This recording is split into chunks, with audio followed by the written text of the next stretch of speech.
pizza, one of the most recognizable foods around the world. This delicious dough-based dish has many cooking variations and topping options. And today we are going to try 3 different pizzas that are not so common in North America, but are very common in many countries throughout Europe and specifically here in Germany. So we're on our way to our first pizza spot out of 3 that we're gonna try today here in Düsseldorf, Germany. I'm gonna try some pizzas that are not very common in North America, but super common here in Germany.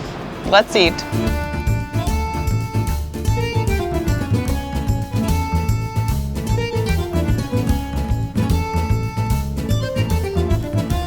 All right, so we came to this spot called L'Osteria, and it's this Germany-wide chain. I don't know, maybe even more than Germany. So it's a chain, but it's known for having decent pizza. This one looks amazing. It's freaking huge, and the first pizza we're trying is tuna pizza, which is so normal. We have it everywhere growing up. It's everywhere in Germany. It's also very normal in Italy, this being Italian-style pizza. It normally comes in 2 versions. There's just the tuna version, and then very common too is tuna with onions. They go very well together. This one, as you can see, is tuna with some red onions on it. And tuna pizza has always been and will always be one of my favorite pizzas in general. This one is huge. It's like as big as a car wheel. As you can see, it kind of flops over the plate on every side. It makes it very hard to cut. There we go. That's a good sized slice. Check it out. So it's huge in diameter, but it's very thin, which is, in my opinion, a good thing. Very Italian style. The crust feels nice. It's very fluffy. It's a little bit of flour on it. And the tuna, most of it is a little bit more in the central area. Very floppy slice here.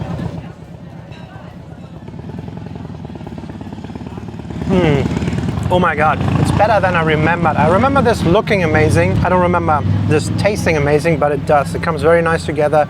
The tuna, the best part is if it's like nicely integrated into the cheese with the tomato sauce, with the floppy ones. I guess you can do the fold. Is that American? We went to America. I just wanted tuna pizza. I couldn't find it. There's meat lovers pizza anywhere. There's pizza with white sauce. I think that is a little strange. And then no tuna pizza. I couldn't believe it. Like Phil said, we're at L'Osteria, which, believe it or not, is my very first time being here after living here for so long. They have their own peach iced tea brand, which I thought was pretty cool. It's pretty good. I love peach tea. All right, we're just gonna give this giant pizza a try. I think they need bigger plates. So tuna pizza is not very common in the US, and my very first tuna pizza was with Phil in Thailand. I love it. Ever since we had it, this is one of my go-to orders, this or mushroom. And it reminds me a little bit of when I was a kid and I might put mac and cheese and tuna fish together. It's really good. I love the onions. Sometimes it's regular onions, sometimes it's red onions. I prefer it with onions too, and without flies.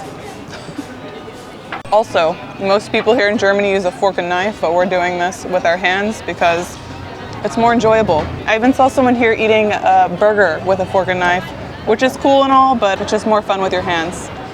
And this one in particular is pretty thin, so I like that. I prefer thin pizzas overall. It's not the best tuna pizza I've ever had. It's not the worst. I feel like you're paying more for the environment here, a nice sit-down place instead of a takeout. So I think it's actually very good as long as it's very hot. The downside with it being so thin is that it cools down pretty quickly. It's just like 10 minutes old, and I think it's already almost cold now. That's the downside, so you gotta eat fast. That's just an excuse. Right, last piece. So I think this one was 14.50, so it's a little bit more on the more expensive side for Germany, but it's big, and we just shared this for lunch. It's definitely good for 2 people. If you would eat this alone, you'll be very, very stuffed, but it's possible.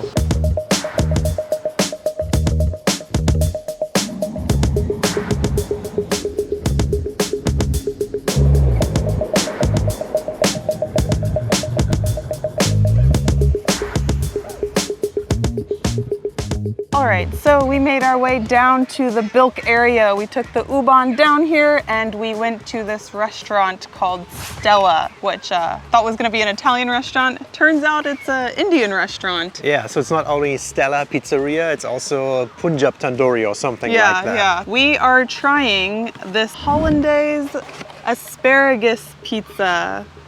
Spargel. It's white asparagus, which is very common here in Germany and Western Europe. I didn't see it in the US growing up very often. I think you probably can get it at a specialty store, but definitely not on pizza. Yeah, for us that's super normal, having white asparagus. The green one was the weird one to me, but it became popular on pizza as well. So we put asparagus on pizza, same with sauce, hollandaise, the white sauce, a thick creamy sauce. There's also ham on it. So I'm gonna give one of these a try. It's a very white looking pizza. Very minimal asparagus. I was surprised it looks like maybe 2 sticks total cut up throughout an entire pizza. Yeah, but check it out. This is what it looks like. The place doesn't feel super Italian, like we said, anymore. Okay, but I'm gonna give it a try before I critique it. That's, you know. Let's check it. Make sure you get an asparagus piece in there. I don't know about the pizza quality, but it's immediately hollandaise, ham, asparagus. It's just a nice combination. I think asparagus with hollandaise, especially this white asparagus, just tastes so good. It feels like this pizza dough is just a vehicle to transport the very little asparagus with a lot of hollandaise. That's true. Again, it's kind of a flat pizza. You can see the layer of ham in there. I think what they might have did a little mistake there by putting the ham too low and then putting the cheese on top in the end, which is kind of a rookie mistake when it comes to pizza. It always goes tomato sauce, cheese, and then the toppings. That's why they're called toppings. It's not as thin as the first one, still a thin pizza though. I think for me the dough is a little lacking. The dough there's something missing to it. Yeah, it's a little bit of this. It's denser. I don't know, maybe it's an oven problem. It doesn't rise as much. There's not as much of a crust either. And this is the type of crust. That would be a dough problem with yeast. Yeah. I don't know, I still think it tastes good. Like, I think I'm just a little biased for hollandaise. Even though I should not be eating it as much as I love it, it just tastes so good. We actually did an entire white asparagus eating video, and we had an asparagus pizza there too. And I think that one is way better. That one loads the asparagus. You have an asparagus piece in every bite. The ham and the hollandaise is very good in that one. This one on a scale of asparagus pizza is a little lacking, but... Yeah, check it. This is the pieces of asparagus, so they cut it up into like 1-inch pieces. This has become quite normal. However, not every Italian restaurant will offer it. So will maybe not offer asparagus, but if you can find it and you never had it, I think you should give it a try. Of course, it's up to the individual pizzeria if it's going to be a good or a bad one, but even the mediocre ones are still going to be nice and worth a try if you never have. Yeah, I really like the ham and asparagus combo. It's good. Before we move on to our last meal, we need you to like the video and subscribe to our channel. It's free. Thank you. And if you want to further support us, you can become a channel member, or you can support us on patreon.com/DeannaandPhil, where we make additional monthly videos. And now, back to the food. All right, so we're out again to pick up our third and final pizza of the day. It's a full day of pizza eating. An excuse to eat pizza. I'm not complaining, but I'm pretty full. Anyway, this is gonna be a one that I didn't know as a kid existed either. It made its way into Germany later, and it's everywhere right now. It's not Italian, but it became very popular, and it can be quite good as well. Let's try it. I've never had this one before.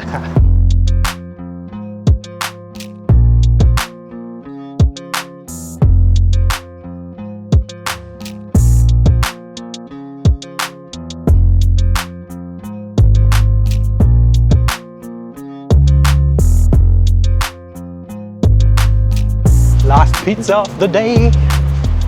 All right, so we made it home with our third and final pizza. Check it out, it's definitely a little smaller, or normal size, like the first one was huge. It's from a place called Seit Döner, and it's usually a Döner place. And you hear me talk about Döner all the time. And one thing that is becoming more and more popular, or has been popular for 10 or 15 years, is a Döner pizza, which is actually a pizza with döner meat on it, and then again you can choose onions or whatever, and it's usually döner places or Turkish places that offer these.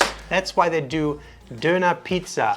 Also at Turkish restaurants or a lot of the döner shops, they have pide, which I really like, which is this also dough but cheese and spinach on it. Turkish style pizza. It's a little less tomato based than the Italian one, but that's not what this video is about. This video is about döner pizza right now. Which I've never tried before, so I'm pretty excited. And common with döner, you can choose between chicken or lamb or veal meat. Yes, and this side is the veal and that side is the chicken. I just take a piece of this chicken. This is the lamb one. Or veal. Veal, sorry. There we go. The chicken and the veal. Look at that. Looks pretty similar. The guy also asked us, do you want garlic and spicy stuff on it? We said yes, and yes. Looks good. All right, cheers. Döner and pizza, two of the best things in the world to eat together in one Just item. eat it. Stop talking.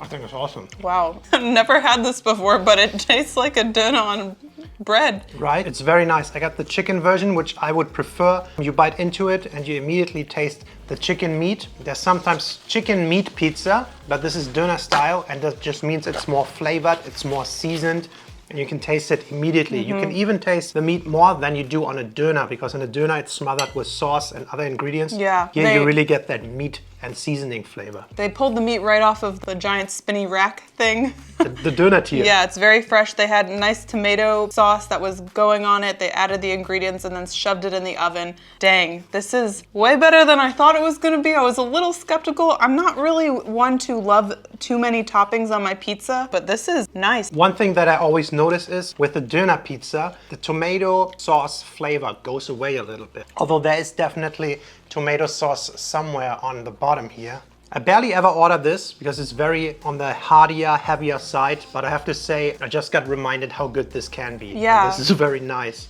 Even though this is on the smaller diameter wise, it's very heavy still. Like it's pretty heavy pizza. Trying the other piece. I think the veal version is slightly juicier, Yeah, it is surprisingly. very tender. But I like the taste and the flavor of the chicken version slightly better. I think this could be something Americans really like. Do you think? Because there's meat lover pizza. So I think we have something similar to this in the US. This might start a war by just saying this, but I think a gyro pizza is common. You know, to have the Greek style pita gyro toppings. I think that's not uncommon. I think you can still find that in the US. Yeah, I think döner specifically is very hard to find in the US. Very easy to find in Europe, though. Yeah, this is good. Wow. You know how you showed me how Americans often dunk pizza into ranch sauce Or a butter. tzatziki? Yeah. I could do this with this one. Right? We're just increasing the gluttony. Well, I'm so full after today. Eat as much as we can. We put the rest in the fridge and eat Cold it pizza is the best. as breakfast in the morning with my coffee. Ew. Anyways, let us know what pizza is popular in your country. Are they similar to the ones we tried today, or are they completely different? What is the most popular pizza, and what is your favorite pizza? And the most uncommon one, let us know. Yeah. As always, thank you so much for watching, and we'll see you next time. Bye-bye. Bye.